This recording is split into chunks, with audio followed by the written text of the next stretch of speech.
अस्सलाम वालेकुम friends and welcome back to my channel. तो आज के इस ब्लॉग में मैं आपके साथ शेयर कर रही हूँ एक ख़ास बात। वो बात यह है कि मैं अब जा रही हूँ रियाद, सऊदी अरबिया। रियाद वहाँ की राजधानी है, कैपिटल है। मेरे हस्बैंड वहीं पर हैं, जॉब कर रहे हैं पिछले 2 साल से। तो 2 साल से मैं इंडिया में ही थी क्योंकि बच्चों की पढ़ाइयाँ थी। अब अल्हम्दुलिल्लाह उनकी कंप्लीट हो गई है, 10th-12th के बोर्ड्स दे दिए हैं। अब हम जाने के लिए रेडी हैं, बैग मैंने पैक कर लिया है, टिकट हमारा हो चुका है। अब तैयारी करेंगे हम एयरपोर्ट जाने की। तो यहाँ पे हमारी फ़्लाइट शाम की 6 बजे की है। तो हमें निकलना है तकरीबन 10 से 11 बजे घर से। तो हमने सारा सामान पैक कर लिया है और जो सामान हमें डिस्कार्ड करना था वो कर दिया है, जो बेचना था वो बेच दिया है। सारे काम निपटाने के बाद हम चले गए एयरपोर्ट। वहाँ पे जाने के बाद सबसे पहला काम था मेरा कि लगेज दे दिया जाए ताकि हम थोड़े फ्री हो जाएं। तो सारा लगेज का काम कंप्लीट कर लिया था हमने और सिर्फ जो कैरी ऑन के बैग्स थे 2-4 वो हमने अपने साथ रखे थे और चले गए फूड कोर्ट की तरफ। फूड कोर्ट से फिर हमने थोड़ा बहुत खा लिया था क्योंकि बच्चे सुबह से भूखे थे, उन्हें भूख लग रही थी। तो सारा काम करने के बाद फिर उन्होंने थोड़ा बहुत खा लिया था, जिसको फ़्रेश होना था वो फ़्रेश हो लिया था। फिर हम चले गए थे गेट की तरफ जहाँ पर हमारी फ़्लाइट आनी थी। आधा घंटा बचा था हमारे पास क्योंकि आधे घंटे पहले ही वो अंदर फ़्लाइट में ले लेते हैं ताकि सब आराम से सीट पर बैठ जाएं। तो ये देखिए फ़्लाइट है, इंडिगो से हम गए थे। तो रात हो गई है, तकरीबन इस टाइम हो रहे हैं 7:30 और 4.5 घंटे लगेंगे हमें रियाद जाने में क्योंकि डायरेक्ट फ़्लाइट है। जो डायरेक्ट फ़्लाइट है वो रात की होती है। अगर आपको वाये दुबई जाना है तो वो फिर दिन की मिलेगी। तो मैंने रात की ही करवाई थी कि मुझे डायरेक्ट ज़्यादा पसंद है। रुक कर जाने वाली फ़्लाइट में ज़रा मुझे परेशानी हो जाती है बच्चों के साथ। तो जिस दिन हम पहुँचे थे, मतलब जिस रात हम पहुँचे थे वो थी चांद रात। तो जब मैं वहाँ पर पहुँची बच्चों के साथ तो हस्बैंड बाहर वेट कर रहे थे। जब उन्होंने बताया कि चांद रात है तो खुशी तो हुई ईद की, लेकिन थोड़ा सा मैं घबरा गई थी कि मैंने कोई इंतज़ाम नहीं किया था नेक्स्ट डे का। जब मैं अल्हम्दुलिल्लाह साथ खैरियत के साथ रियाद पहुँच गई तो हम गए उस घर में जहाँ मेरे हस्बैंड रह रहे थे। बेसिकली वो उनके रूममेट के साथ वो शेयरिंग में थे। रूममेट गया हुआ था इंडिया छुट्टियों पर, तो मैं उनके साथ ही रह रही थी। कुछ दिनों की बात है, 1 हफ़्ता 10 दिन ही मुझे वहाँ रहना था। उसके बाद तो अपने ही घर में रेंटेड हाउस में मुझे जाना था। तो हम वहाँ पर रुके, अपना सामान रखा, हस्बैंड ने बहुत मज़ेदार सी चाय पिलाई। उसके बाद हम निकल गए लुलु मॉल, जो कि वॉकिंग डिस्टेंस पर था, ज़्यादा दूर नहीं था, 5 मिनट की दूरी पर था। तो हम वहाँ गए, थोड़ा सा हमने सामान ख़रीदा जो कि ज़रूरत का था और वापस आ गए घर।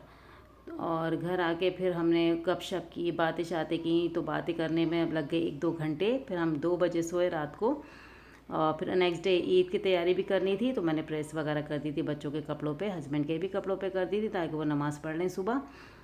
और ये देखिए मैं दिखा रही हूँ लुलु मॉल, यहाँ का बहुत मशहूर मॉल है ये। दुबई में तो खैर काफ़ी है, यहाँ पर मुझे अभी एक ही नज़र आया तो मैंने सोचा आपके साथ इसकी वीडियो शेयर करूँ। और काफ़ी रश था क्योंकि चांद रात में सभी निकले हुए थे, बहुत रश था उस दिन, बहुत क्राउडेड हो रहा था ये। तो हमने ज़्यादा सामान नहीं देखा और ज़्यादा मैं शूट भी नहीं कर पाई, बस जितनी मुझे क्लिपिंग मुझे नसीब हुई वही मैंने आपके साथ शेयर की हैं। काफ़ी अच्छी यहाँ पे चीज़ें डिस्काउंट में लगी हुई थी क्योंकि ईद था, ईद का डिस्काउंट चल रहा था और उससे पहले रमज़ान का डिस्काउंट चल रहा था चीज़ों पे। तो वो सब यहाँ पर हैं। तो मुझे तो खैर अभी नहीं लेना था क्योंकि पहला ही दिन था, तो इतनी शॉपिंग तो मुझे करनी नहीं थी। बस ये डेली यूज़ का मैंने सामान ले लिया था और जो खाने पीने का था वो सामान लिया था थोड़ा बहुत, क्योंकि अब हस्बैंड तो कुछ भर कर रखा नहीं था फ्रिज में। उन्होंने सोचा था कि फैमिली आएगी, बच्चे आएंगे तो खुद ही भर लेंगे। तो बस थोड़ा बहुत हमने सामान लिया था, जैसे कि दूध, ब्रेड और फ्रूट्स ले लेते, थोड़ी सी वेजिटेबल्स ले ली थी ताकि हम थोड़ा खाना बनाने स्टार्ट करूँ और अपने हाथ का खिलाऊँ हस्बैंड को। काफ़ी टाइम से वो मिस कर रहे थे मेरे हाथ का खाना। तो ये देखिए लुलु मॉल, इसकी मैंने सेपरेट वीडियो डाल रखी है अपने चैनल पे और आप वहाँ से देख सकते हैं, लेकिन मैंने वॉइस ओवर नहीं डाली थी। इस वीडियो में मैंने अपनी आवाज़ डाली है ताकि मैं आपको बता सकूँ कि मैं कहाँ पर हूँ और यहाँ पर किस तरह की चीज़ें मिलती हैं। बेसिकली यहाँ पर जो मिलती हैं वो साउथ इंडियन स्टाइल में मिलती हैं। सारे कपड़े और जितनी भी ज्वेलरी, फुटवेयर वगैरह सब साउथ इंडियन स्टाइल में होता है और डिस्काउंट में होता है, रिजनेबल प्राइस में होता है, ज़्यादा महंगा नहीं होता। इसलिए लुलु यहाँ पर बहुत मशहूर है। दुबई में तो खैर बहुत ही ज़्यादा मशहूर है लुलु। ज़्यादातर जो शॉपिंग करते हैं लोग आते हैं वहाँ पे, इंडियंस बेसिकली, तो वो लुलु में ही शॉपिंग करते हैं। तो मैंने पूरा मॉल देखा और इधर कोई पसंद आ रहा था हेडफोन, लेकिन उसने वापस रख दिया क्योंकि उसे छोटा लग रहा था ये। और 1-2 कपड़े लिए थे मधिया ने अपने लिए, टी शर्ट्स ली थी, अनाया ने लिया था एक सूट अपने लिए और यासिर के हमने 2-3 टी शर्ट्स ली थी। और उसके बाद हम चले गए थे ग्रॉसरी करने, क्योंकि 2 फ्लोर पर है। नीचे है यहाँ पर इलेक्ट्रॉनिक चीज़ें हैं और कपड़े लते हैं और स्टेशनरी का सामान है, और जितने भी खाने पीने की चीज़ें हैं वो ऊपर वाले फ्लोर पर है। जैसे कि इसमें सब्जियां, फल और डेली यूज़ का सामान और बहुत सारी चीज़ें, क्योंकि मेरा पहला ही विज़िट था तो मैं ज़्यादा देख नहीं पाई कि क्या क्या है और कहाँ पर क्या चीज़ मिल रही है। नेक्स्ट टाइम इंशाल्लाह जाऊँगी तो फुली मैं वीडियो बनाऊँगी और आपके साथ शेयर करूँगी कि यहाँ पर क्या क्या मिलता है और कितना डिस्काउंट में मिलता है। तो यहाँ से रिदा ने अपना फेस वॉश लिया था, टूथब्रश लिए थे, टूथपेस्ट लिया था, क्योंकि हस्बैंड ने भी ये इंतज़ाम नहीं कर रखा था, तो उन्होंने सोचा कि आगे बच्चे खुद ही अपनी पसंद से ले लेंगे चीज़ें।